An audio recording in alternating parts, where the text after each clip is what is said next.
কল্যাণ চাও তো মনে রাখো 15 বছরের পরে তোমার নৌকা ডুববে, কোনো সন্দেহ নাই। ইসলামের পথে আসো, সব ভেদাভেদ ভুলে যাব।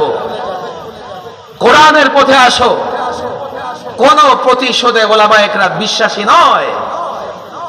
কোরআনের পথে আসো, তোমাদের সঙ্গে আলিঙ্গন করব।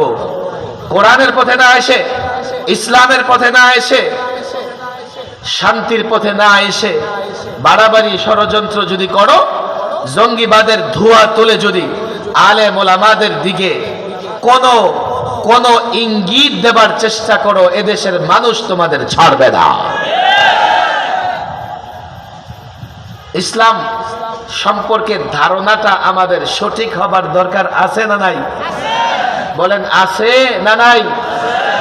ইসলাম শুধু মসজিদে না, মসজিদের বাইরেও আছে?